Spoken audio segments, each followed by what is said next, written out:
Honorable Prime Minister. Honorable Prime Minister. Honorable Prime Minister.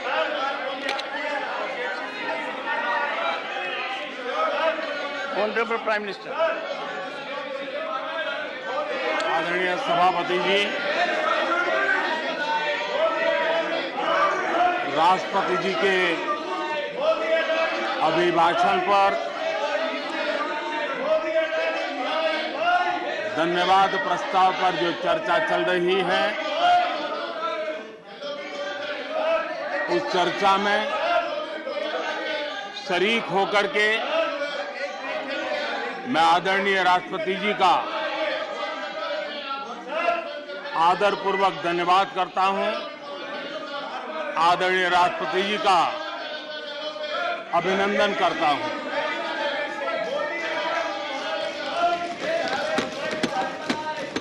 आदरणीय राष्ट्रपति जी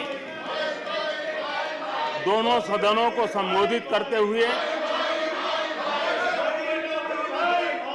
उन्होंने विकसित भारत का एक खाका और विकसित भारत के संकल्प के लिए एक रोड मैप को प्रस्तुत किया है।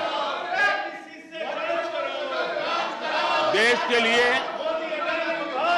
उनका ये जो कंट्रीब्यूशन है, जो मार्गदर्शन है, उसके लिए Nothing will go on record. Nothing will go on record.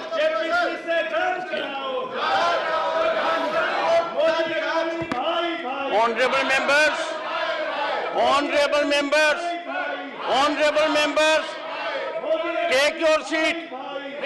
Honorable members, honorable members, honorable members, take your seat. I call upon honorable members to observe decorum and take your seats.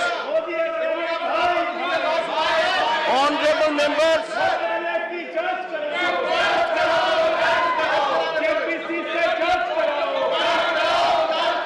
honorable members, take your seats. I will be called upon to name you. I will be called upon to name you. Take your seats. Take your seats. Honorable Prime Minister.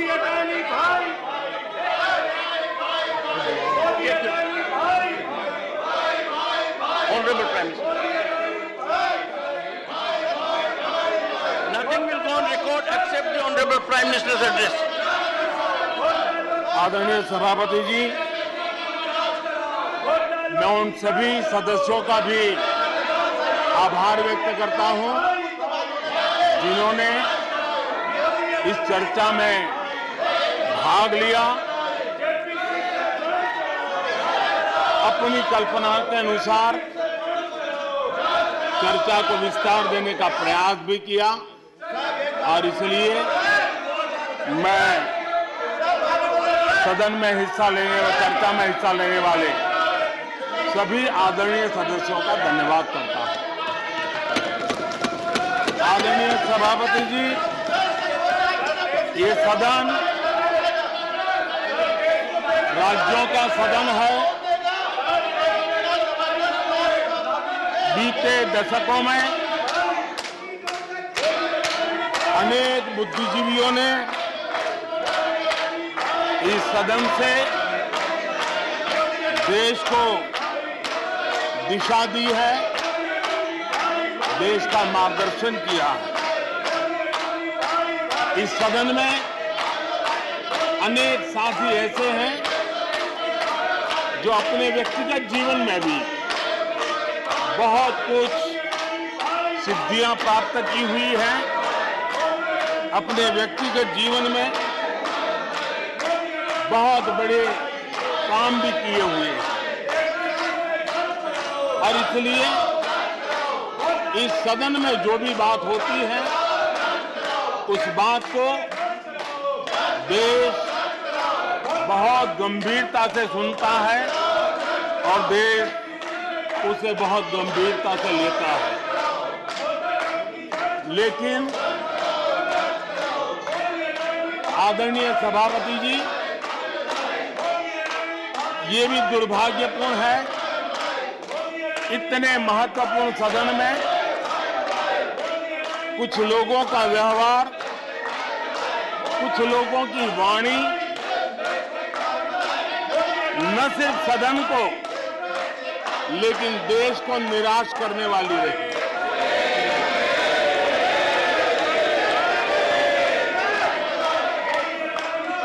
इस प्रकार की वृत्ति प्रवृत्ति के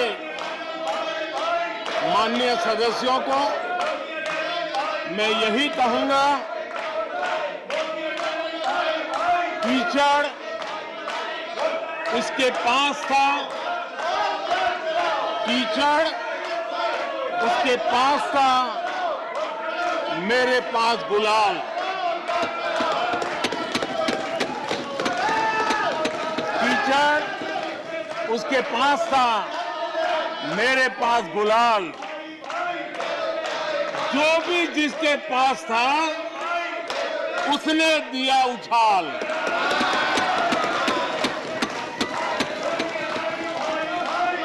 और अच्छा ही है, जितना कीचड़ उछालोगे कमल उतना ही ज्यादा खिलेगा।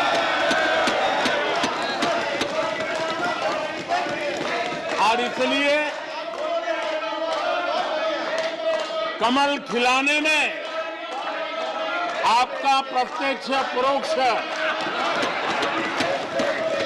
जो भी योगदान है, इसके लिए मैं उनका भी आभार व्यक्त करता हूं।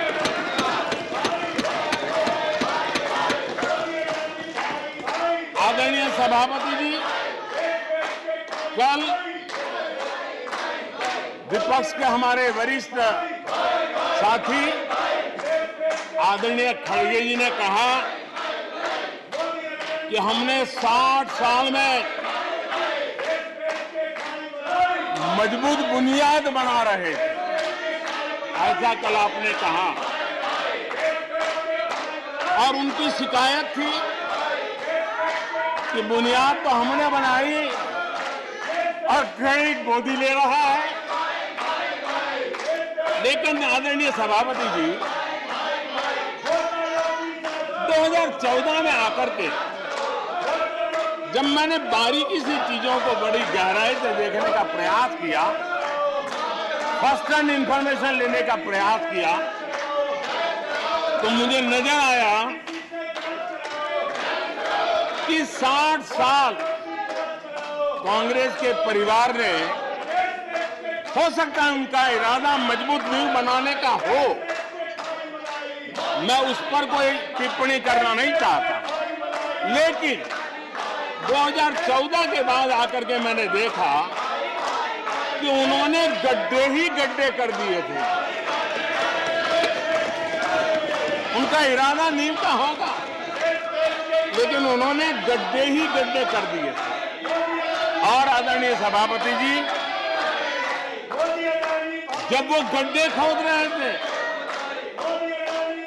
6-6 दशक बर्बाद कर दिए थे, उस समय दुनिया के छोटे छोटे देश भी सफलता के शिखरों को छू रहे थे, आगे बढ़ रहे थे।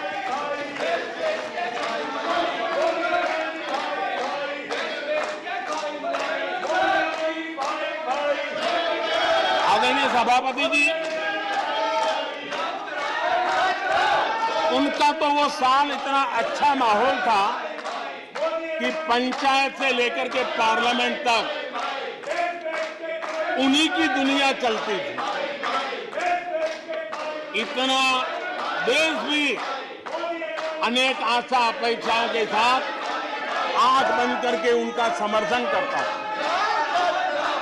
लेकिन उन्होंने इस प्रकार की कार्यशैली विकसित की, इस प्रकार का कल्चर विकसित किया कि जिसके कारण वे एक भी चुनौती का परमानेंट सॉल्यूशन करने का न कभी सोचा, न कभी उनको सूझा, न कभी उन्होंने प्रयास किया।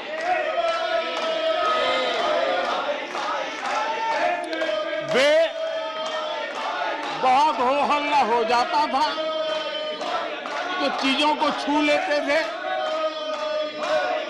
टोकनिज्म कर लेते थे और फिर आगे चले जाते थे। समस्याओं का समाधान करना ये उनका दायित्व था। देश की जनता समस्याओं से जूझ रही थी। देश की जनता देख रही थी कि समस्या का समाधान कितना बड़ा लाभ कर सकता है, लेकिन उनकी प्रायोरिटीज अलग थी, उनके इरादे अलग थे और उसके कारण किसी भी बात का परमानेंट सॉल्यूशन का प्रयास नहीं किया। आदरणीय सभापति जी, हमारी सरकार की पहचान जो बनी है वो हमारे पुरुषार्थ के कारण बनी है। एक के बाद उठाए गए कदमों के कारण बनी हुई और आज हम परमानेंट सॉल्यूशन की दिशा में आगे बढ़ते रहे हैं।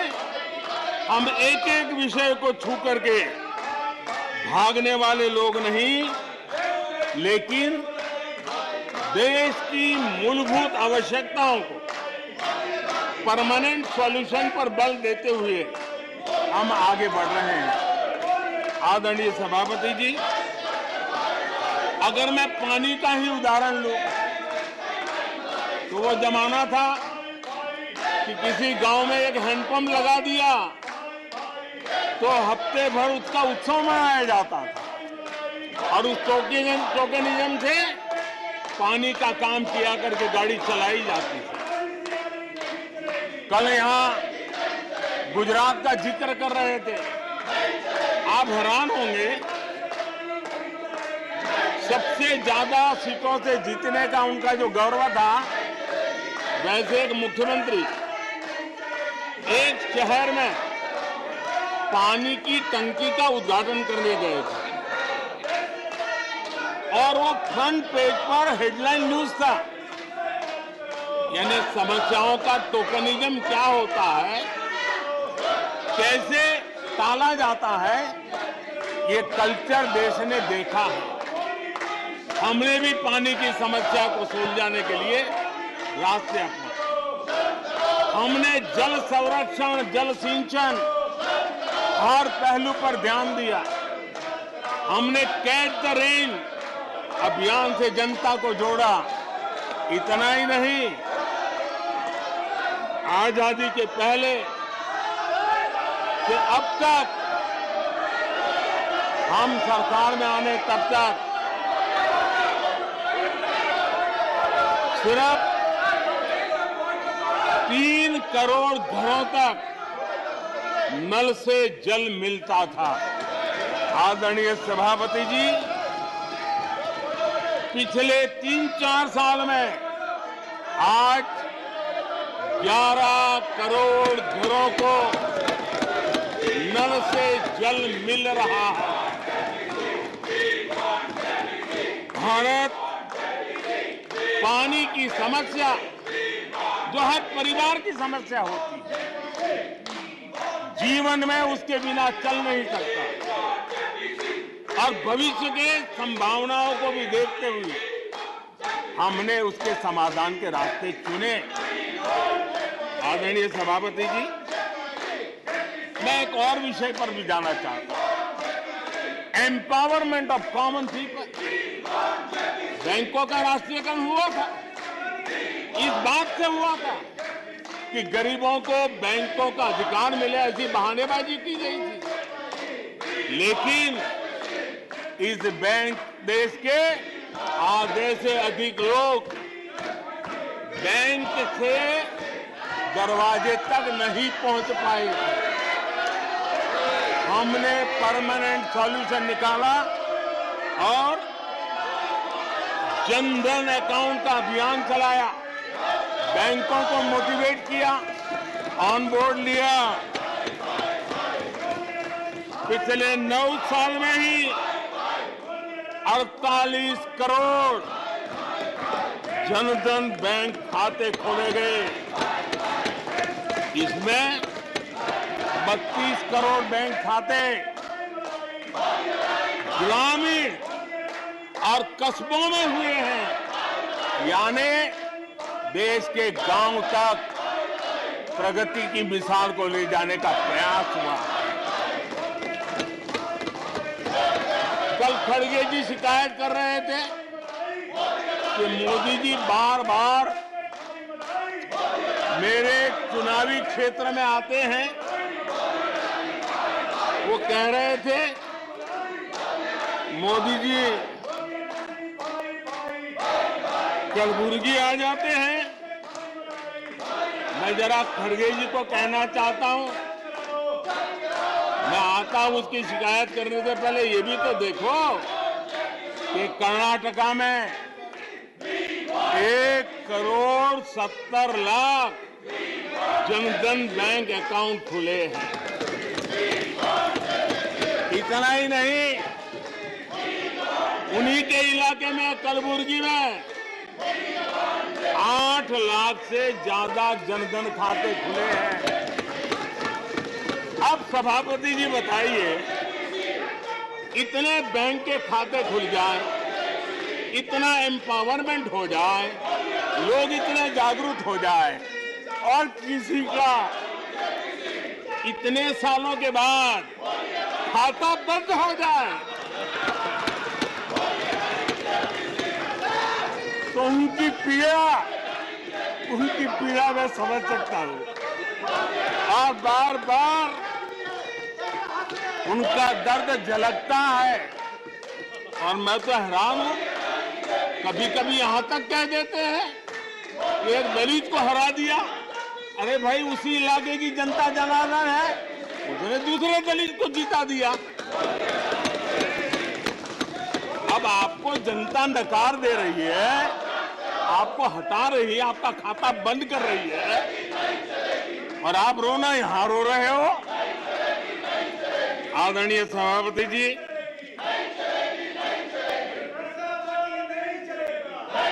जनधन, आधार, मोबाइल, ये जो त्रिशक्ति है और उसने सीधा डायरेक्ट बेनिफिट ट्रांसफर, उस योजना के तहत पिछले कुछ वर्षों में 27 लाख करोड़ रुपया इस देश के नागरिकों के बैंक खातों में ट्रांसफर किया, हितधारकों के खातों में ट्रांसफर किया है। और मुझे खुशी है कि डायरेक्ट बेनिफिट ट्रांसफर, ये टेक्नोलॉजी का उपयोग करने के कारण इस देश के 2 लाख करोड़ रुपए से ज्यादा पैसे जो किसी इकोसिस्टम के गलत हाथों में जाता था, वो बच गया है। देश की बहुत बड़ी सेवा की है। और मैं जानता हूं, जिस इकोसिस्टम के सागरिकों को, चेले चपाटों को जो 2 लाख करोड़ की ऐसी फायदे मिलते रहते थे, उनका चिल्लाना भी बहुत स्वाभाविक है।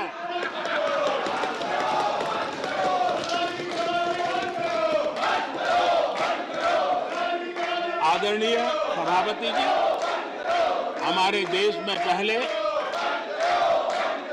परियोजनाएं अटकाना, लटकाना, भटकाना, ये उनकी कार्य संस्कृति का हिस्सा बन गया था। यही उनका कार्य करने का तरीका बन गया था। ईमानदार टैक्स पेयर की गाढ़ी कमाई, उसका नुकसान होता था। हमने टेक्नोलॉजी का प्लेटफॉर्म तैयार किया, पीएम गति शक्ति मास्टर प्लान लेकर के आए और 1600 लेयर में डेटा के माध्यम से इंफ्रास्ट्रक्चर को प्रोजेक्ट्स को गति देने का काम हो रहा है। जो योजनाएं बनाने में महीनों लग जाते थे वो आज सप्ताहों के भीतर भीतर उसको आगे बढ़ा दिया जाता है, क्योंकि आधुनिक भारत के निर्माण के लिए इंफ्रास्ट्रक्चर का महत्व हम भली भांति समझते हैं, स्केल का भी महत्व समझते हैं, स्पीड का भी महत्व समझते हैं और टेक्नोलॉजी के माध्यम से परमानेंट सॉल्यूशन और परमानेंट एस्पिरेशन का एड्रेस करने का प्रयास आदरणीय सभापति जी हम कर रहे हैं। आदरणीय सभापति जी, कोई भी जब सरकार में आता है तो देश के लिए कुछ करने के वादे करके आता है, जनता का कुछ भला करने के वादे करके आता है, लेकिन सिर्फ भावनाएं व्यक्त करने से बात बनती नहीं है। आप कह दें कि हम ऐसा चाहते हैं, हम ऐसा चाहते हैं, जैसे कभी कहा जाता था गरीबी हटाओ, 4-4 दशक हो गए, हुआ कुछ नहीं। इसलिए विकास की गति क्या है, विकास की नीयत क्या है, विकास की दिशा क्या है, विकास का प्रयास क्या है, परिणाम क्या है, ये बहुत मायने रखता है। सिर्फ आप कहते रहे कि हम भी कुछ करते थे, इतने से बात बनती नहीं है। आदरणीय सभापति जी, जबकि हम जनता को उनकी प्राथमिकताओं के आधार पर उनकी आवश्यकताओं और जब जनता की इतनी बड़ी आवश्यकताओं के लिए मेहनत करते हैं तो हम पर दबाव भी बढ़ता है, हमें मेहनत भी ज्यादा करनी पड़ती है, हमें परिश्रम भी ज्यादा करना पड़ता है। लेकिन हमने, जैसे महात्मा गांधी जी कहते थे, श्रेय और प्रेय, हमने श्रेय का रास्ता चुना है, प्रिय लग जाए आराम कर लें, वो रास्ता हमने नहीं चुना है। मेहनत करनी पड़ेगी तो करेंगे, दिन रात खपाना पड़ेगा तो खपाएंगे, लेकिन जनता जनार्दन के एस्पिरेशन को चोट नहीं पहुंचने देंगे और उसके एस्पिरेशन सिद्धियों में परिवर्तित हो जाए और देश विकास की यात्रा को पार करे, इसके लिए हम काम करते रहेंगे। इन सपनों को लेकर के चलने वाले हम लोग हैं और हमने वो करके दिखाया। आदरणीय सभापति जी, अब आप देखिए, देश आजाद हुआ तब से 2014 तक 14 करोड़ एलपीजी कनेक्शन थे और लोगों की मांग भी थी। लोग सांसदों के पास जाते थे कि हमें एलपीजी कनेक्शन मिल जाए, और उस समय 14 करोड़ घरों में था, डिमांड भी कम थी, प्रेशर भी कम था, आपको गैस लाने के लिए खर्चा भी नहीं करना पड़ता था, आपको गैस पहुंचाने के लिए व्यवस्था, आप भी मजे में, चलती भी गाड़ी, काम होता नहीं था, लोग इंतजार करते रहते थे। लेकिन हमने सामने से होकर के तय किया कि हर घर को एलपीजी कनेक्शन देंगे। हमें मालूम था कि हम कर रहे हैं, हमें मेहनत करनी पड़ेगी, हमें मालूम था हमें धन खर्च करना पड़ेगा, हमें मालूम था हमें दुनिया भर से गैस लाना पड़ेगा। ये सब दबाव की संभावना जानने के बावजूद भी हमारी प्राथमिकता मेरे देश का नागरिक था, हमारी प्राथमिकता हमारे देश के सामान्य लोग थे, और इसलिए हमने 32 करोड़ से ज्यादा परिवारों के पास गैस कनेक्शन पहुंचाए। नया इंफ्रास्ट्रक्चर खड़ा करना पड़ा, धन खर्चना पड़ा। आदरणीय सभापति जी, इस एक उदाहरण से आप समझ सकते हैं कि हमें कितनी मेहनत करनी पड़ी होगी, लेकिन हमने आनंद के साथ, संतोष के साथ, गर्व के साथ इस मेहनत को किया और मुझे खुशी है कि सामान्य मानवी को उसका संतोष मिला। इससे बड़ा एक सरकार के लिए संतोष क्या हो सकता है। आदरणीय सभापति जी, आजादी के अनेक दशकों के बाद भी इस देश में 18,000 से ज्यादा गांव ऐसे थे जहां बिजली नहीं पहुंची थी,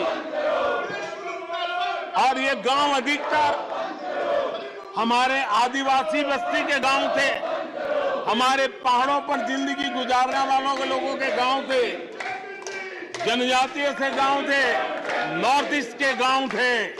लेकिन ये उनके चुनाव के हिसाब किताब में बैठता नहीं था, इसलिए इनकी प्रायोरिटी नहीं था। हम जानते थे ये कठिन काम इन्होंने छोड़ दिए हैं।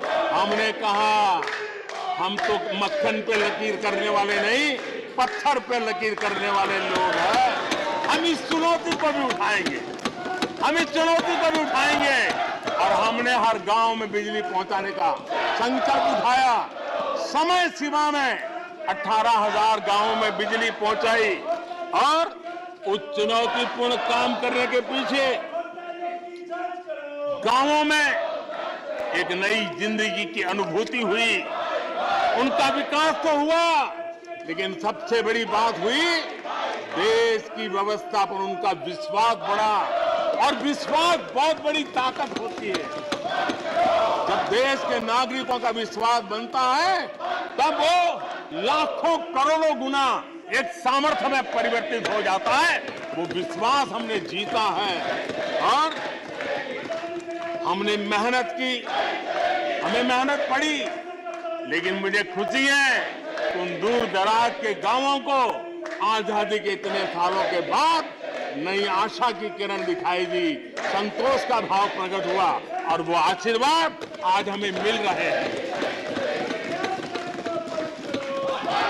आदरणीय सभापति जी, पहले की सरकारों में कुछ घंटे बिजली आती थी, कहने को तो लगता था बिजली आ गई, गांव के बीच में खंभा डाल दिया तो हर साल उसकी संवत्सरी मनाते थे, फलानी तारीख को खंभा डाला गया था, बिजली तो आती नहीं थी।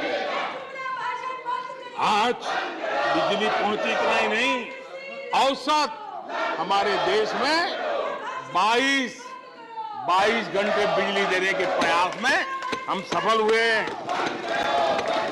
हमें इस काम के लिए नई ट्रांसमिशन लाइनें लगानी पड़ी, हमें नए ऊर्जा उत्पादन के लिए काम करना पड़ा, हमने सौर ऊर्जा की ओर जाना पड़ा, हमें रिन्यूएबल एनर्जी का नए क्षेत्र खोजने पड़े। हमने लोगों को उनके भाग्य पर नहीं छोड़ दिया, राजनीतिक फायदे घाटे की बात नहीं सोची, हमने देश का आने वाली कल उज्जवल बनाने का रास्ता चुना। हमने खुद के लिए दबाव बढ़ाया, लोगों की मांग बढ़ने लगी, दबाव बढ़ने लगा, हमने मेहनत वाला रास्ता चुना, और इसके नतीजे आज देश देख रहा है। देश ऊर्जा के क्षेत्र में प्रगति की ऊंचाइयों को प्राप्त कर रहा है। आदरणीय सभापति जी,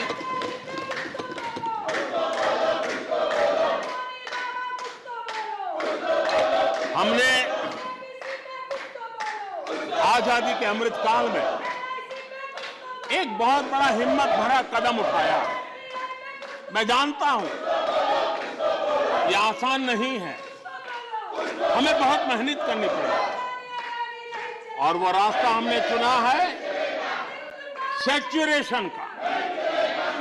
हर योजना के जो लाभार्थी हैं 100% लाभ कैसे पहुंचे, 100% लाभार्थियों को लाभ पहुंचे, बिना रोक टोक के लाभ पहुंचे, और मैं कहता हूं, अगर सच्चा पंथ निरपेक्षता है तो यही है, सच्चा सेक्युलरिज्म है तो यही है। और सरकार उस राह पर बड़ी ईमानदारी के साथ चल पड़ी है।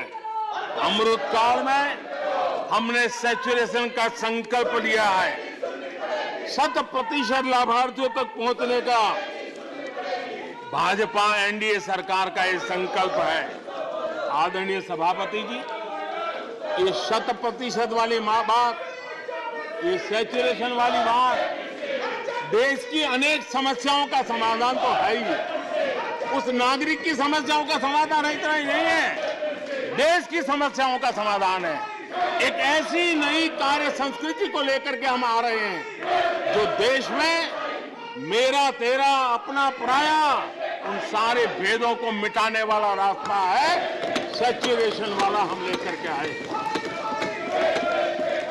सैचुरेशन तक पहुंचने का मतलब होता है भेदभाव की सारी गुंजाइशें खत्म करना। जब डिस्क्रिमिनेशन रहता है तब करप्शन को भी संभावना मिलती है। कोई कहेगा मुझे जल्दी दो, तो कहता है इतना दोगे तो दूंगा, लेकिन 100% जाना है तो उसको विश्वास होता है, भले इस महीने मुझे नहीं पहुंचा, 3 महीने के बाद पहुंचेगा, लेकिन पहुंचेगा, विश्वास बढ़ता है। ये तुष्टीकरण की आशंकाओं को समाप्त कर देता है। फलानी जाति को मिलेगा, फलाने परिवार को मिलेगा, फलाने गांव को मिलेगा, फलानी बिरादरी को मिलेगा, फलाने पंथ संप्रदाय वालों को मिलेगा, ये सारी तुष्टीकरण की आशंकाओं को खत्म कर देता है।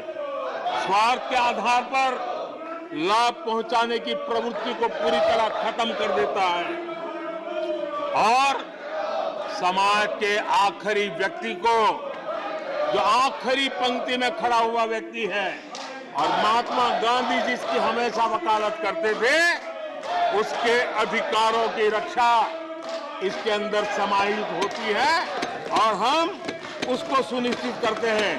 और सबका साथ सबका विकास, ये मतलब यही है कि 100% उनके हकों को पहुंचाना। जब सरकार की मशीनरी का लक्ष्य हर पात्र व्यक्ति तक पहुंचने का हो तो भेदभाव पक्षपात टिक ही नहीं सकता। इसलिए हमारा ये 100% सेवा अभियान, सोशल जस्टिस, सामाजिक न्याय, इसका बहुत बड़ा सशक्त माध्यम है। यही सामाजिक न्याय की असली गारंटी है।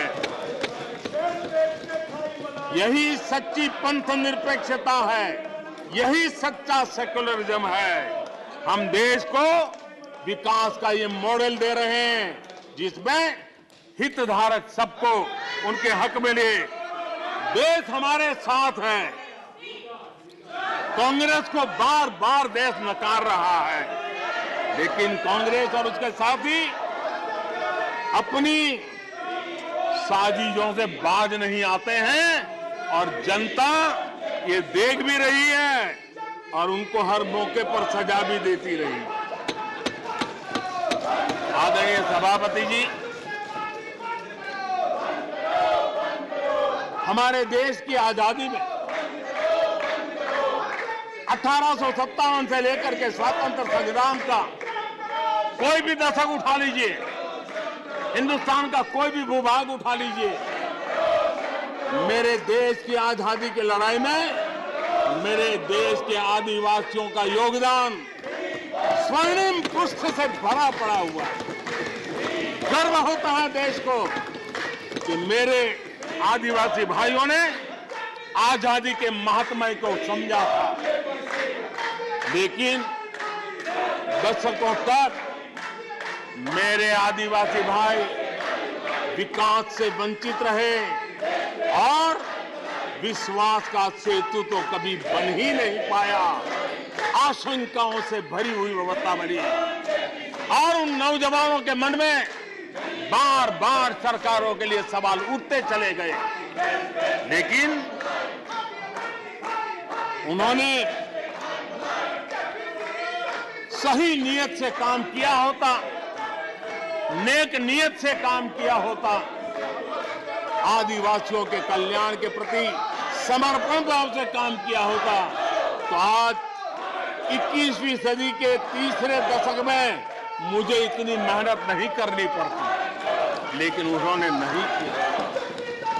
अटल बिहारी वाजपेयी की सरकार थी, पहली बार इस देश में आदिवासियों के विकास के लिए अलग मंत्रालय बना, पहली बार आदिवासियों की कल्याण के लिए, भलाई के लिए, विकास के लिए अलग बजट की व्यवस्था हुई। आदरणीय सभापति जी, हमने 110 जिलों को आकांक्षी जिलों के रूप में आइडेंटिफाई किया, जो विकास में पीछे रह गए, सामाजिक न्याय जैसे महत्व का है, एवं भौगोलिक रूप से भी जो पीछे रह गए हैं उनको न्याय दिलाना उतना ही आवश्यक होता है। और इसलिए हमने 110 आकांक्षी जिले और 110 में आधे से अधिक वो इलाके हैं जहां बहुल जनसंख्या जनजातीय हैं, मेरे आदिवासी भाई बहन रहते हैं। 3 करोड़ से ज्यादा आदिवासी भाइयों को इसका सीधा लाभ मिला है, उनके जीवन में बदलाव आया है। इन क्षेत्रों में शिक्षा, स्वास्थ्य, इंफ्रास्ट्रक्चर, इसमें अभूतपूर्व सुधार हुआ है, क्योंकि हमने 110 जिलों पर विशेष फोकस किया है, उनका रेगुलर मॉनिटरिंग कर रहे हैं। यहां पर हमारे कुछ माननीय सदस्यों ने ट्राइबल सब प्लान की बात का जिक्र किया था। मैं ऐसे साथियों का अनुरोध करता हूं कि जरा समय निकाल करके किसी पढ़े लिखे व्यक्ति की मदद लेकर के बैठिए, जो बजट को अध्ययन कर सकता है, थोड़ा समझा सकता है, और आप देखेंगे तो पता चलेगा कि बजट में शेड्यूल्ड ट्राइब कंपोनेंट फंड्स, इसके तहत 2014 के पहले की तुलना में 5 गुना अधिक वृद्धि हुई है।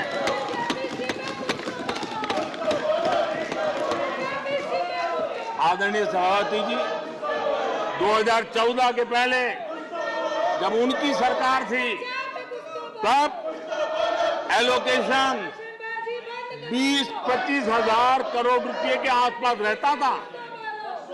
बहुत पुरानी बात नहीं है, सिर्फ 20-25 हजार करोड़ रुपए। आज यहां आकर के गीत गा रहे हैं।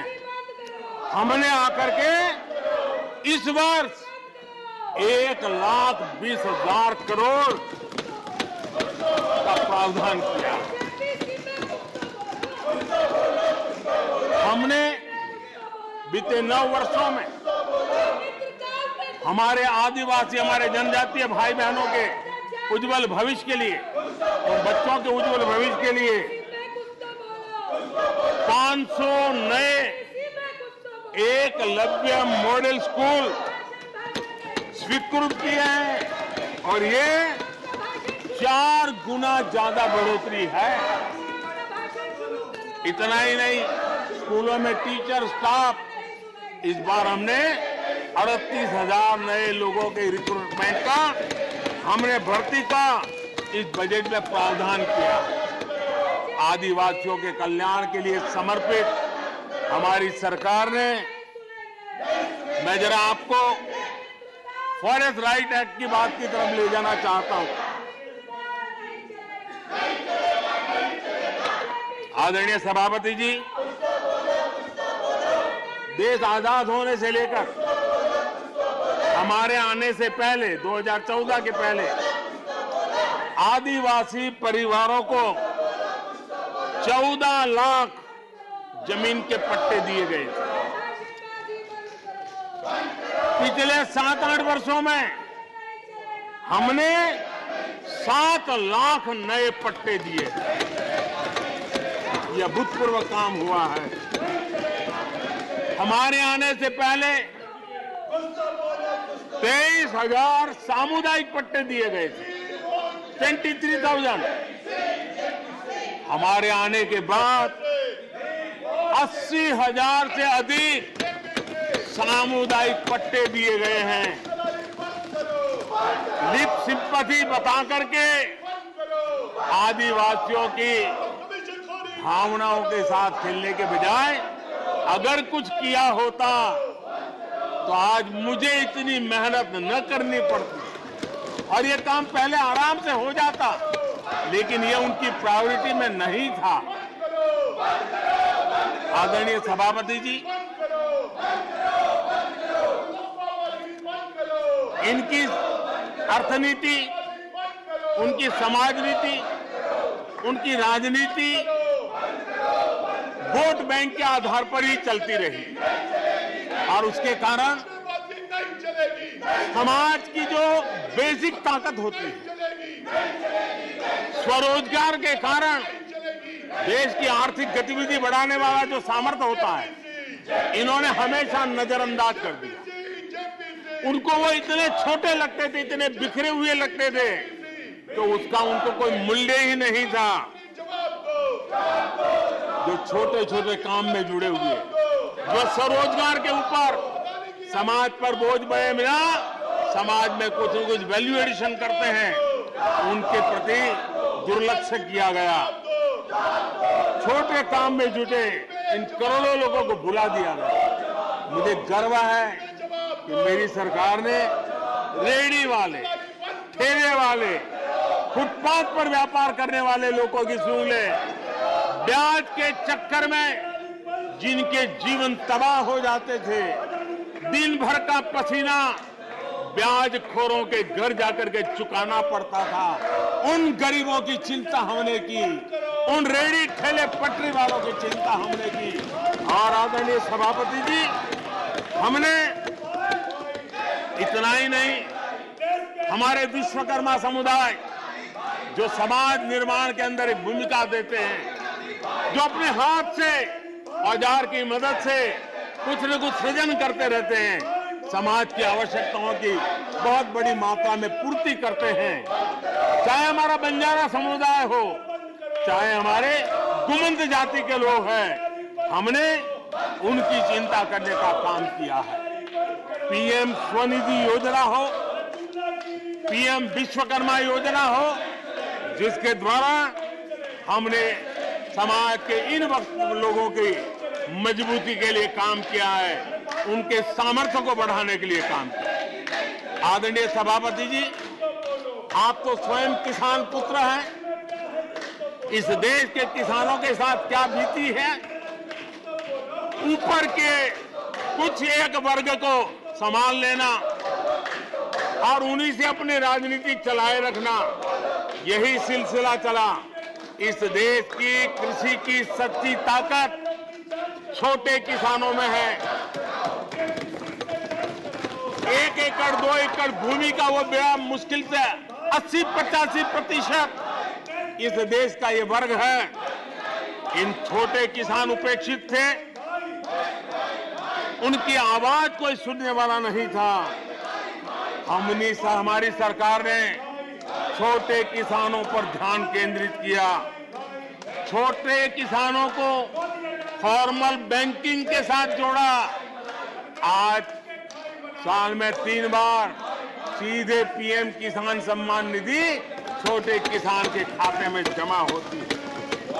इतना ही नहीं, हमने पशुपालकों को भी बैंकों से जोड़ा, हमने मछुआरों को बैंकों से जोड़ा और उनको ब्याज में रियायत दे करके उनके आर्थिक सामर्थ्य को बढ़ाया, ताकि वो अपना व्यवसाय विकसित कर सके, अपने क्रॉप पैटर्न को बदल सके, अपने उत्पादित की हुए माल को रोक करके उचित दाम मिलने पर बाजार में ले जा सके।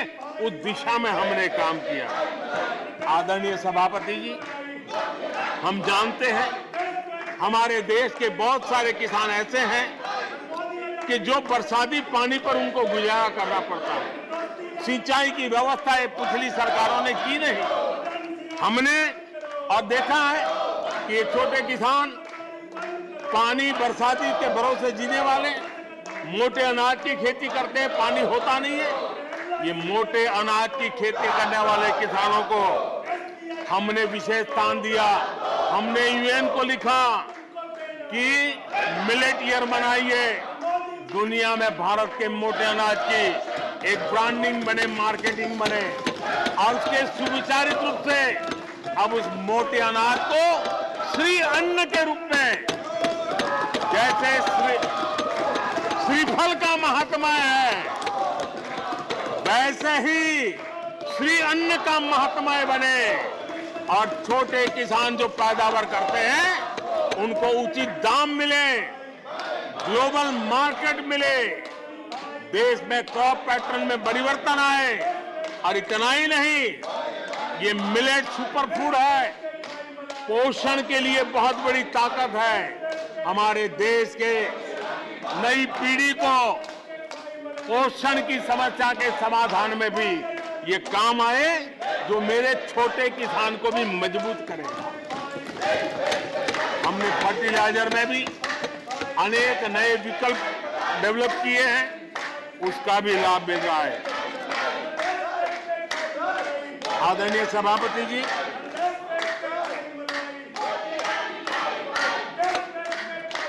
हमें बड़े कन्विक्शन के साथ मैं मानता हूं कि जब निर्णय प्रक्रिया में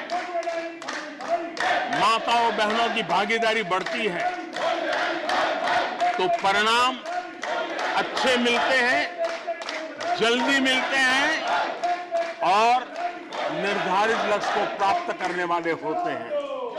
और इसलिए माता बहनों की भागीदारी बढ़े, वे निर्णय प्रक्रिया में हमारे साथ जुड़े, उस दिशा में महिला सशक्तिकरण को लेकर के, महिलाओं के नेतृत्व के विकास के लिए हमारी सरकार ने प्राथमिकता दी है। सदन में हमारे एक माननीय सदस्य ने कहा कि महिलाओं को टॉयलेट देने से क्या महिलाओं का विकास हो जाएगा? हो सकता है उनका ध्यान सिर्फ टॉयलेट पर गया हो, वो उनकी कठिनाई होगी, लेकिन मैं जरा बताना चाहता हूं, मुझे इस बात का गर्व है और मैं गर्व अनुभव करता हूं, क्योंकि मैं राज्य में रह करके आया हूं, मैंने गांव में जिंदगी गुजार के आया हूं। मुझे गर्व है कि 11 करोड़ शौचालय बना करके मैंने मेरी माताओं बहनों को इज्जत कर दिया है। मुझे इस बात का गर्व है। हमारी माताओं बहनों, हमारी बेटियों के जीवन चक्र की तरफ जरा नजर करें। हमारी सरकार माताओं बहनों के सशक्तिकरण के लिए कितनी संवेदनशील है, उसकी तरफ मैं जरा ध्यान आकर्षित करना चाहता हूं। और जिनको सिर्फ टॉयलेट पे ही सोच अटक गई थी, वो जरा कान खुल करके सुने, ताकि आगे जाकर ये बताने में उनको सुविधा होगी। गर्भावस्था के दौरान शिशु को पौष्टिक खाना मिले, इसके लिए हमने मातृ वंदना योजना चलाई और इसके लिए प्रेगनेंसी के समय महिला के बैंक खाते में सीधा पैसा जाए, ताकि उसको पोषण से उसके गर्भ में जो बच्चा है उसके स्वास्थ्य को भी लाभ हो। हमारे यहाँ माता मृत्यु दर, शिशु मृत्यु दर, इस गंभीर समस्या से मुक्ति का एक उपाय इंस्टीट्यूशनल डिलीवरी, हमारे गरीब से गरीब मां की इंस्टीट्यूशनल डिलीवरी हो, शिशु का जन्म अस्पताल में हो, इसके लिए हमने धन भी खर्च करना तय किया और व्यापक अभियान भी चलाया और उसके सुफल दिखाई भी दे रहे हैं। हम जानते हैं किसी न किसी मानसिक विकृति के कारण बेटियों को मां के कोख में ही मारने की प्रवृत्ति बढ़ गई थी। ये समाज के लिए कलंक था। हमने बेटी बचाओ अभियान चलाया और आज मुझे खुशी है जबकि बेटे जन्म लेते हैं उसकी तुलना में बेटियों की संख्या बढ़ रही है। ये हमारे लिए संतोष का विषय है। हमने बेटियों की रक्षा का काम किया है। बेटी जब बड़ी होकर स्कूल जाए और शौचालय के अभाव में 5वीं 6वीं कक्षा में आते आते स्कूल छोड़ दें, हमने उस चिंता को भी किया और स्कूलों में बच्चियों के लिए अलग टॉयलेट बनाए ताकि मेरी बच्चियों को स्कूल छोड़ना न पड़े। ये हमने चिंता की। बेटी की शिक्षा जारी रहे और इसलिए हमने सुकन्या समृद्धि योजना, जिसमें अधिक ब्याज दे करके बेटियों को सुरक्षित शिक्षा की व्यवस्था का प्रबंध किया ताकि परिवार भी उनको प्रोत्साहन दे। बेटी बड़ी होकर अपना काम करने के लिए बिना गारंटी मुद्रा योजना से लोन ले सके, अपने पैरों पे खड़ी हो सके। और मुझे खुशी है कि मुद्रा योजना के लाभार्थियों में 70% हमारी माताएं बेटियां हैं। हमने ये काम किया है। मां बनने के बाद भी नौकरी जारी रख सके, इसके लिए मातृत्व अवकाश में हमने वृद्धि की है। वो डेवलप कंट्रियों से भी कभी कभी ज्यादा है। ये काम हमने किया है। बेटियों के लिए हमने सैनिक स्कूल खोल दिए हैं। आदरणीय सभापति जी, आप तो स्वयं सैनिक स्कूल के विद्यार्थी रहे हैं। बेटियों को वहां एंट्री नहीं थी, वो काम भी हमने कर दिया। आज सैनिक स्कूलों में मेरी बेटियां पढ़ रही हैं। इतना ही नहीं, हमारी बेटियां अबला नहीं सबला है। वो सेना में जाना चाहती है, अफसर बनना चाहती है। हमने हमारी बेटियों को सेना के दरवाजे भी खोल दिए हैं। और आज गर्व होता है सियाचिन में मेरे देश की कोई बेटी मां भारती की रक्षा करने के लिए तैनात होती है। बेटी को गांव में कमाई के अवसर मिले और इसके लिए हमने विमेन सेल्फ हेल्प ग्रुप, उसको एक नई ताकत दी, वैल्यू एडिशन किया और बैंकों से मिलने वाली उनकी रकम में बहुत बड़ा इजाफा किया। और इसलिए वो भी हमने उनकी प्रगति के लिए हमारी माताओं, बेटियों को, बहनों को लकड़ी के धुएं से जिंदगी में मुसीबतें झेलनी न पड़े, इसलिए हमने उज्ज्वला योजना से गैस का कनेक्शन दिया। हमारी माताओं, बहनों को, बेटियों को पीने का पानी के लिए जूझना न पड़े, 2-2, 4-4 किलोमीटर तक जाना न पड़े। हमने नल से घर तक पानी पहुंचाने का अभियान चलाया ताकि मेरी माताओं, बेटों को, बेटियों को, बहनों को, बेटियों को अंधेरे में गुजारा न करना पड़े। इसलिए हमने सौभाग्य योजना से ऐसे गरीब परिवारों तक बिजली पहुंचाई। बेटी, मां, बहन कितनी ही गंभीर बीमारी हो लेकिन कभी बताती नहीं है। उसको चिंता रहती है कि कहीं बच्चों पे कर्ज हो जाएगा, परिवार पर बोझ हो जाएगा। वो पीड़ा सहती है लेकिन अपने बच्चों को अपनी बीमारी के विषय में नहीं बताती है। उन माताओं, बहनों को आयुष्मान कार्ड दे करके अस्पताल में बड़ी से बड़ी बीमारी से मुक्ति का रास्ता हमने खोल दिया है। आदरणीय सभापति जी, बेटी का संपत्ति पर अधिकार हो, इसलिए हमने सरकार की तरफ से जो आवाज देते हैं उसमें बेटी के राइट को निश्चित किया, उसके नाम पर प्रॉपर्टी करने का काम किया।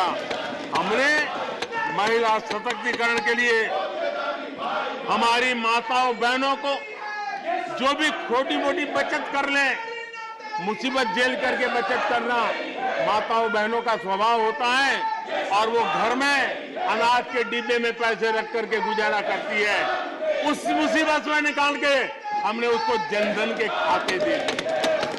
बैंक में पैसा जमा करे इसकी व्यवस्था कर दी। और आदरणीय सभापति जी, इस बजट सत्र के लिए तो गर्व की बात है कि बजट सत्र का प्रारंभ महिला राष्ट्रपति के द्वारा होता है और बजट सत्र का विधिवत प्रारंभ महिला वित्त मंत्री के अवसर पर होता है। देश में ऐसा संयोग पहले कभी नहीं आया जो आज आया है। और हमारा तो प्रयास रहेगा कि ऐसे शुभ अवसर आगे भी देखने को मिले।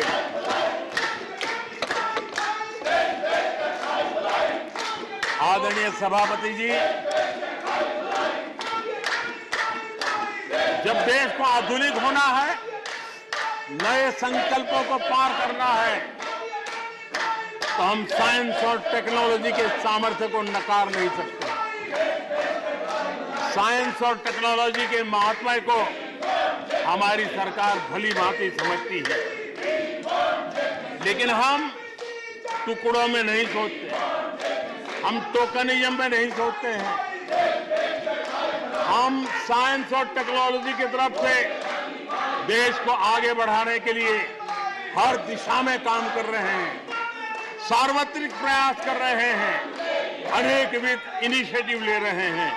और इसलिए बचपन में साइंटिफिक टेम्परामेंट डेवलप करने के लिए अटल टिंकरिंग लैब, ये वैज्ञानिक सोच के निर्माण के लिए स्कूल के लेवल पर बच्चों को हमने अवसर दिया। उससे थोड़ा आगे निकले, बच्चा कुछ करना शुरू कर ले, तो हमने अटल इंक्यूबेशन सेंटर खड़े किए ताकि कुछ अगर अच्छी प्रगति की है तो उसको वो वायुमंडल मिले, ताकि वो टेक्नोलॉजी में कन्वर्ट करने के लिए वो खोज, वो इनोवेशन काम आ जाए। इसके लिए हमने विज्ञान की इस प्रगति का परिणाम, हमने नीतियां बदली।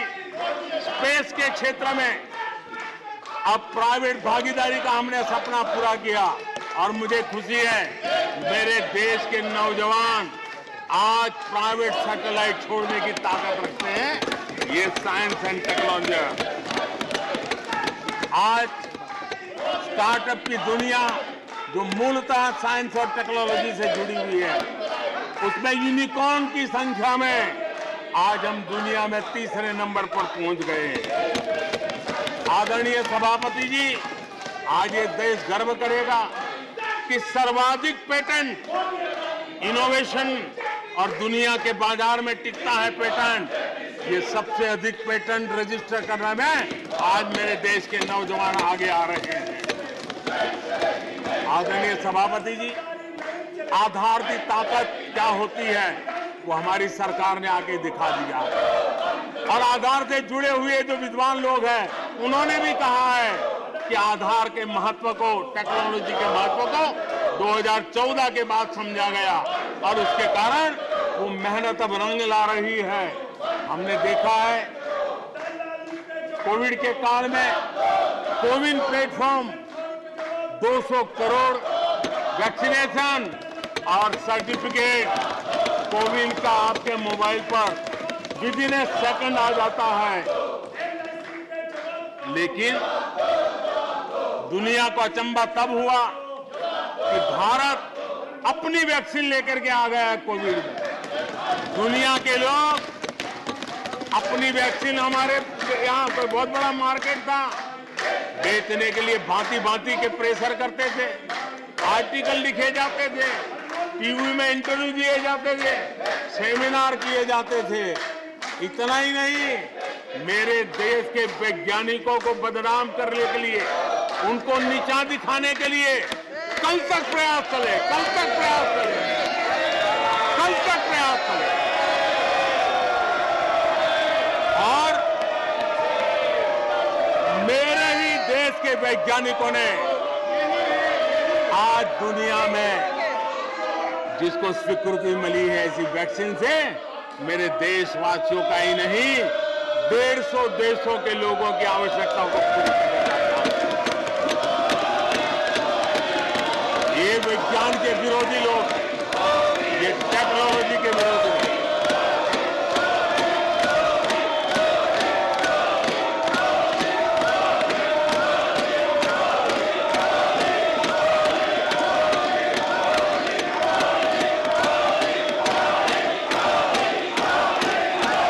आदरणीय सभापति जी, ये विज्ञान के विरोधी है, ये टेक्नोलॉजी के विरोधी है।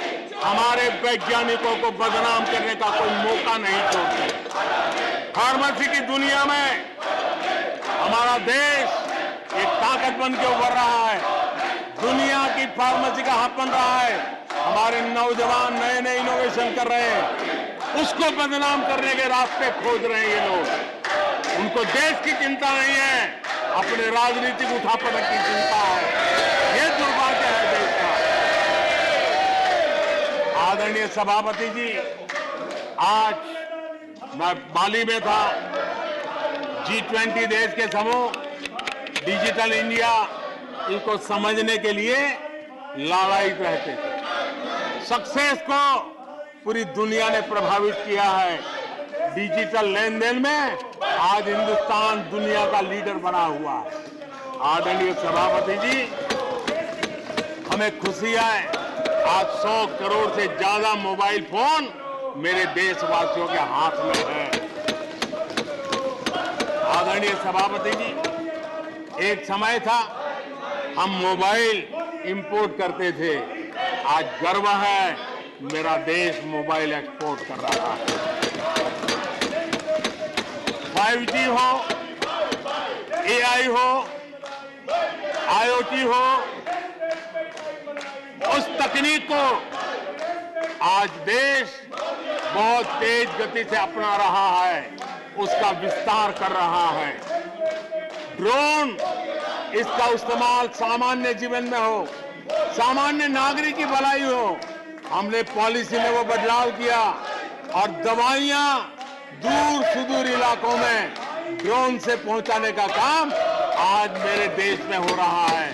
साइंस और टेक्नोलॉजी के महत्व को आज खेत में मेरा किसान ड्रोन की ट्रेनिंग लेकर के खेती में ड्रोन का क्या उपयोग हो, आज मेरे गांव में दिखाई दे रहा है। जियो स्पेशल सेक्टर में हमने दरवाजे खोल दिए। ड्रोन के लिए एक पूरा नया विकास का विस्तार करने का अवसर हमने कर दिया। आज देश में यूएन जैसे लोग चर्चा करते हैं कि दुनिया में लोगों के पास अपने पास जमीन के घर के मालिकाना हक नहीं है। यूएन की चिंता है दुनिया। भारत ने ड्रोन की मदद से, स्वामित्व योजना से गांव में, घरों में उसका नक्शा और मालिकी हक देने का काम किया है। उसको कोर्ट कचहरी के चक्करों से और कभी घर बंद हो, कोई आकर के कब्जा कर न ले, सुरक्षा का एहसास दिया है। हमने टेक्नोलॉजी का भरपूर प्रयास कॉमन मैन के लिए करने की दिशा में सफलता पाई है। आज देश टेक्नोलॉजी के क्षेत्र में आधुनिक विकसित भारत के सपने में उसका महत्व हम समझते हैं और इसलिए ह्यूमन रिसोर्स डेवलपमेंट, इनोवेशन, इसका महत्व बहुत है। और इसलिए दुनिया की एकमात्र फॉरेंसिक साइंस यूनिवर्सिटी हमारे देश में है।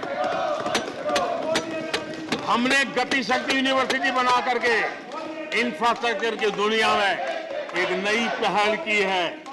हमने एनर्जी यूनिवर्सिटी बना करके आज देश रिन्यूएबल एनर्जी के क्षेत्र में एक नया जंप लगाए। अभी से हमारे नौजवान तैयार हो, उस दिशा में हम कर रहे हैं।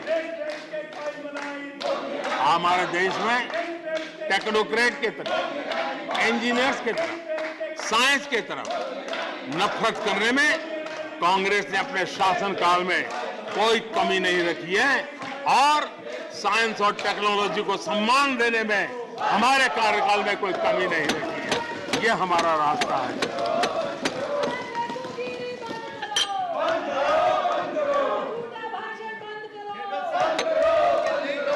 आदरणीय सभापति जी, यहाँ रोजगार की भी चर्चा हुई। मैं हैरान हूं कि जो अपने आप को सबसे लंबे समय तक सार्वजनिक जीवन का दावा करते हैं, इनको ये मालूम नहीं है कि नौकरी और रोजगार में फर्क होता है।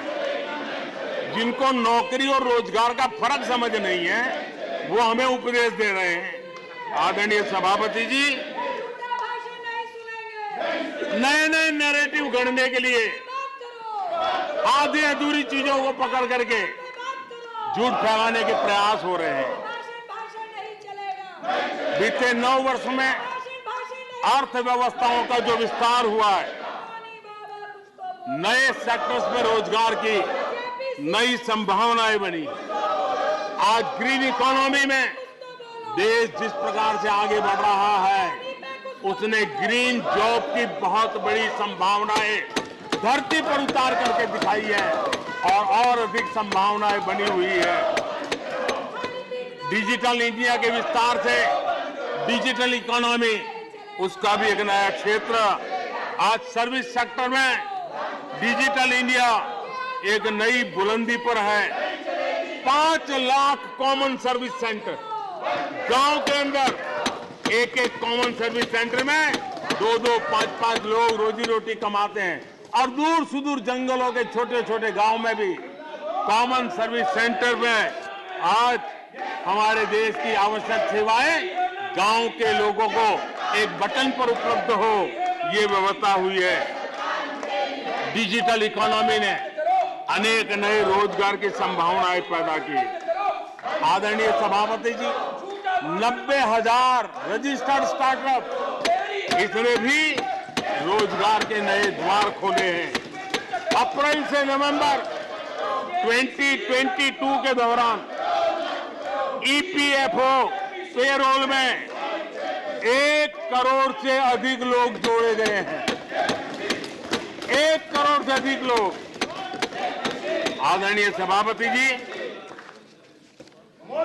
आत्मनिर्भर भारत रोजगार योजना, इसके जरिए 60 लाख से अधिक नए कर्मचारियों का लाभ हुआ है।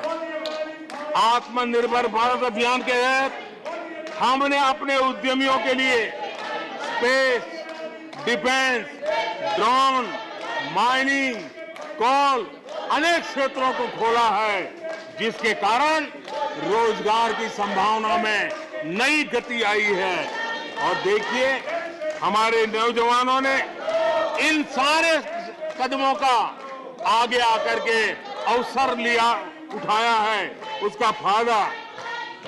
आदरणीय सभापति जी, रक्षा के क्षेत्र में यह देश आत्मनिर्भर बने, ये देश के लिए बहुत आवश्यक है। मुझे खुशी है कि रक्षा के क्षेत्र आत्मनिर्भरता का मिशन लेके हम चले। आज 350 से ज्यादा निजी कंपनियां रक्षा के क्षेत्र में आई है और करीब 1 लाख करोड़ रुपए का एक्सपोर्ट रक्षा के क्षेत्र में मेरा देश कर रहा है। और अभूतपूर्व रोजगार इस क्षेत्र में भी पैदा हुए हैं। आदरणीय सभापति जी, रिटेल से लेकर के टूरिज्म तक हर सेक्टर का विस्तार हुआ है। खादी और ग्रामोद्योग, महात्मा गांधी के साथ जो व्यवस्था जुड़ी हुई है, खादी ग्रामोद्योग को भी डुबो दिया था। आजादी के बाद सर्वाधिक खादी ग्रामोद्योग के रिकॉर्ड तोड़ने का काम हमारे कालखंड में हुआ है। आदरणीय सभापति जी, इंफ्रास्ट्रक्चर में हो रहा रिकॉर्ड निवेश, चाहे रेल का काम होता हो, रोड का काम होता हो, पोर्ट का काम होता हो, एयरपोर्ट का काम होता हो, प्रधानमंत्री ग्राम सड़क योजनाएं बनती हो, ये सारे इंफ्रास्ट्रक्चर के काम, उसके लिए जो मटेरियल लगता है, उस इंडस्ट्री में रोजगार की संभावनाएं बढ़ी है।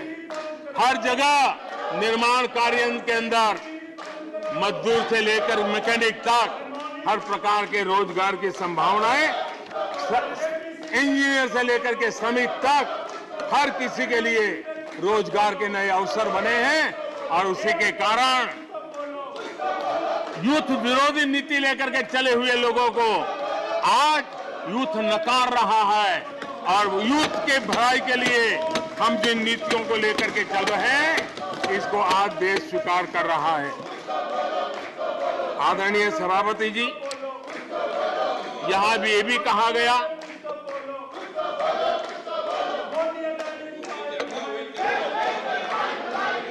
आदरणीय सभापति जी, यहां ये भी कहा गया कि सरकार की योजनाओं को उनके नामों को लेकर के आपत्ति उठाई। कुछ लोगों को ये भी परेशानी है कि नामों में कुछ संस्कृत टच है। बताइए, इसकी भी परेशानी। आदरणीय सभापति जी, मैंने किसी अखबार में पढ़ा था, मैं कोई वेरीफाई तो नहीं किया है, और रिपोर्ट कह रही थी 600 जितनी सरकारी योजनाएं सिर्फ गांधी नेहरू परिवार के नाम पे है।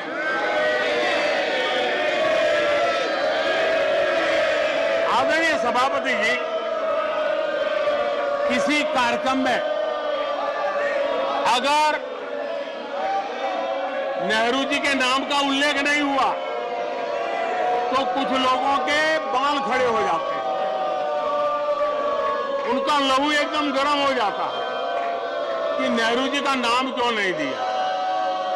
आदरणीय सभापति जी, मैं बहुत आश्चर्य होता है कि चलो भाई, हमसे कभी छूट जाता होगा नेहरू जी का नाम, और छूट जाता होता होगा, हम ठीक भी कर लेंगे क्योंकि वो देश के पहले प्रधानमंत्री थे। लेकिन मुझे ये समझ नहीं आता है कि उनकी पीढ़ी का कोई व्यक्ति नेहरू सरनेम रखने से डरता क्यों है? क्या शर्मिंदगी है नेहरू सरनेम रखने से? क्या शर्मिंदगी है? इतना बड़ा महान व्यक्तित्व अगर आपको मंजूर नहीं है, परिवार को मंजूर नहीं है, और हमारा हिसाब मांगते रहते हो। आदरणीय सभापति जी,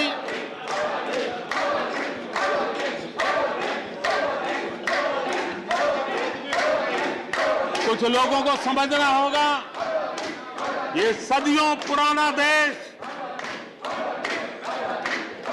सामान्य मानवी के पसीने और पुरुषार्थ से बना हुआ देश, जन जन की पीढ़ियों की परंपरा से बना हुआ देश है।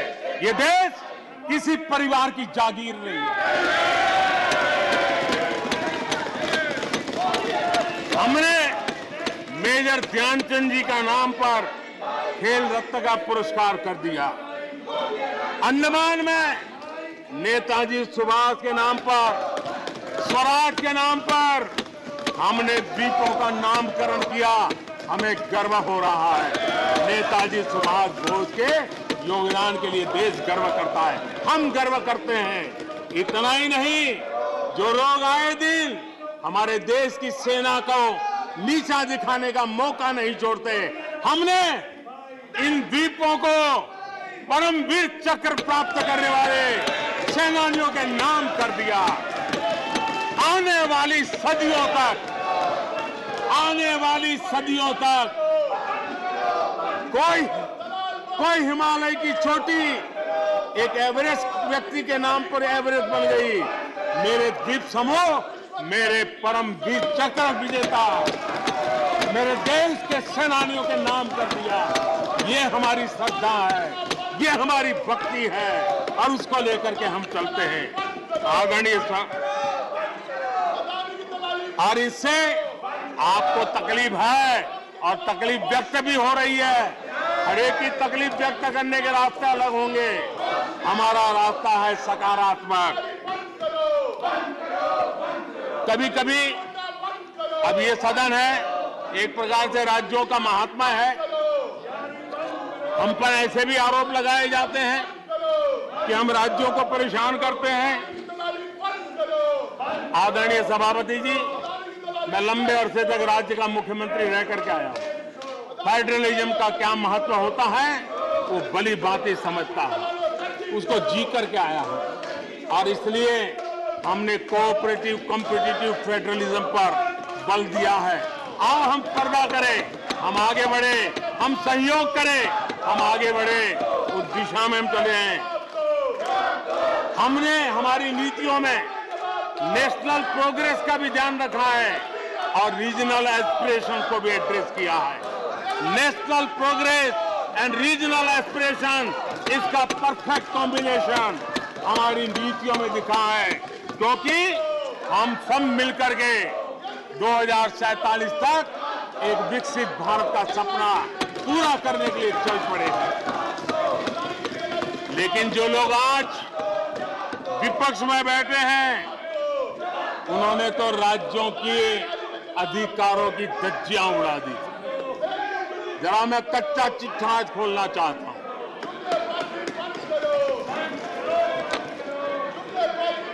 जरा इतिहास उठा करके देख लीजिए,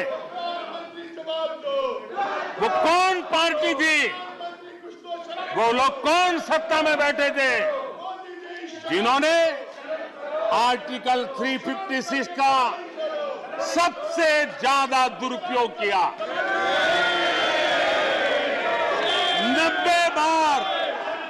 90 बार चुनी हुई सरकारों को गिरा दिया। कौन है वो? कौन है जिन्होंने किया? कौन है जिन्होंने किया? कौन है जिन्होंने किया? इतना ही नहीं सभापति जी, एक प्रधानमंत्री ने आर्टिकल 356 का 50 बार उपयोग किया, आधी सेंचुरी कर दी। वो नाम है श्रीमती इंदिरा गांधी का। 50 बार सरकारों को गिरा दिया। केरल में आज जो लोग इनके साथ खड़े हैं, जरा याद कर लीजिए, थोड़ा बार माइक लगा दीजिए। केरल में वामपंथी सरकार चुनी गई, जिसे पंडित नेहरू पसंद नहीं करते थे। कुछ ही कालखंड के अंदर चुनी हुई पहली सरकार को गढ़ते थे। आज आप वहां खड़े हैं, आपके साथ क्या हुआ था जरा याद कीजिए। आदरणीय सभापति जी, जरा डीएमके के मित्रों को भी बताता हूं, तमिलनाडु में एमजीआर और करुणानिधि जैसे दिग्गजों की सरकारें, उन सरकारों को भी इन्हीं कांग्रेस वालों ने बर्खास्त कर दिया। एमजीआर की आत्मा देखती होगी आप कहां खड़े हो। यहां पर पीछे बैठे हैं इस सदन के वरिष्ठ सदस्य और जिनको मैं हमेशा एक आदरणीय नेता मानता हूं, श्रीमान शरद पवार जी। 1980 में शरद पवार जी का आयु 35-40 साल की थी। एक नौजवान मुख्यमंत्री महाराष्ट्र की सेवा करने के लिए निकला था, उनकी सरकार को भी गिरा दिया गया और आज वो वहां है। आज वो वहां है। हर क्षेत्रीय नेता को उन्होंने परेशान किया और एनटीआर के साथ क्या किया। यहां कुछ लोग आज कपड़े बदले होंगे, नाम बदला होगा, ज्योतिषियों की सूचना के अनुसार नाम बदला होगा, लेकिन कभी वो भी उनके साथ थे। उस एनटीआर की सरकार को, और वो तबीयत के लिए अमेरिका गए थे, अपने हेल्थ के लिए गए थे। आपने एनटीआर की सरकार को गिराने का प्रयास किया। ये कांग्रेस की राजनीति का स्तर था। आदरणीय सभापति जी, अखबार निकाल के देख लीजिए, हर अखबार लिखता था कि राजभवनों को कांग्रेस के दफ्तर बना दिए गए हैं, कांग्रेस के हेडक्वार्टर बना दिए गए। 2005 में झारखंड में एनडीए के पास ज्यादा सीटें थी, लेकिन गवर्नर ने यूपीओ को शपथ के लिए बुला लिया था।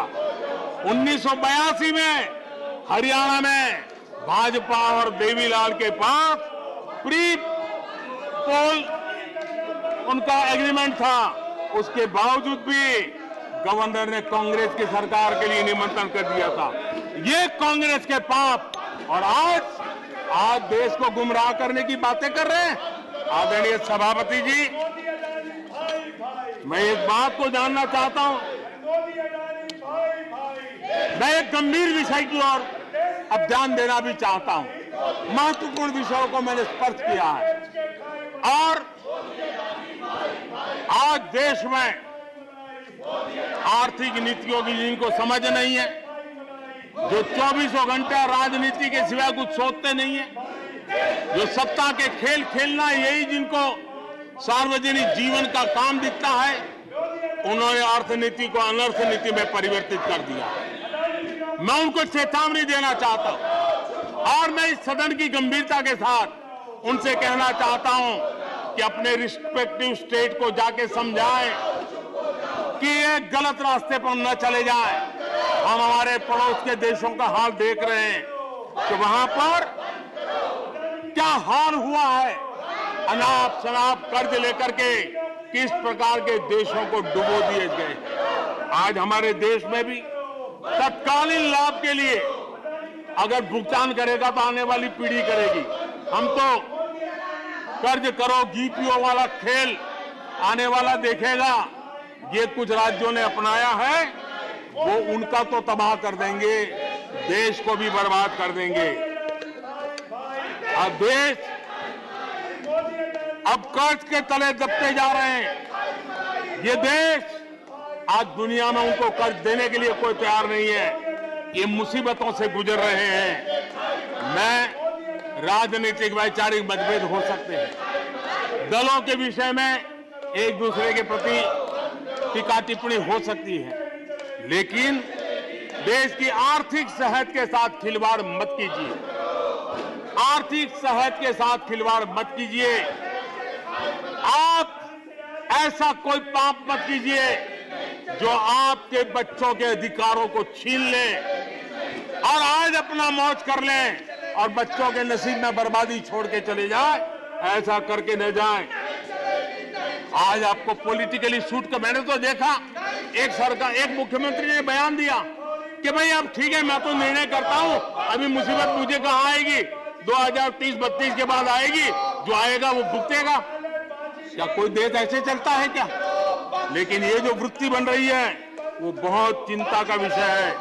आदरणीय सभापति जी, देश की आर्थिक सेहत के लिए राज्यों ने भी अपनी आर्थिक सेहत के संबंध में डिसिप्लिन का रास्ता चुनना पड़ेगा और तभी जाकर के वे राज्य भी इस विकास की यात्रा का लाभ ले पाएंगे और उनके राज्यों के नागरिकों का भला करने में हमें भी सुविधा हो जाएगी, ताकि हम उन तक लाभ पहुंचाना चाहते हैं। आदरणीय सभापति जी, 2047 में ये देश विकसित भारत बने, ये हम सबका संकल्प है। 140 करोड़ देशवासियों का संकल्प है। अब देश पीछे मुड़ करके देखने को तैयार नहीं है। देश लंबी छलांग मारने को तैयार है। जिनकी 2 वक्त की रोटी का सपना था उसको आपने एड्रेस नहीं किया, हमने उसको एड्रेस किया है। जिसको सामाजिक न्याय की अपेक्षा थी, जो आपने एड्रेस नहीं किया, हमने एड्रेस किया है। जिन अवसरों को तलाशता था, उन अवसरों को उपलब्ध कराने के लिए हमने अनेक कदम उठाए हैं और आजाद भारत का जो सपना है, उन सपने को पूरा करने के लिए हम संकल्पबद्ध होकर के चले। और आदरणीय सभापति जी, देश देख रहा है, देश देख रहा है, एक अकेला कितनों को भारी पड़ रहा है, एक अकेला कितनों को भारी पड़ रहा है। अरे नारे बोलने के लिए भी उनको बदल करना पड़ता है। जो भी ये बोलता है, घंटे भर से आवाज की जवाब दे रहा है।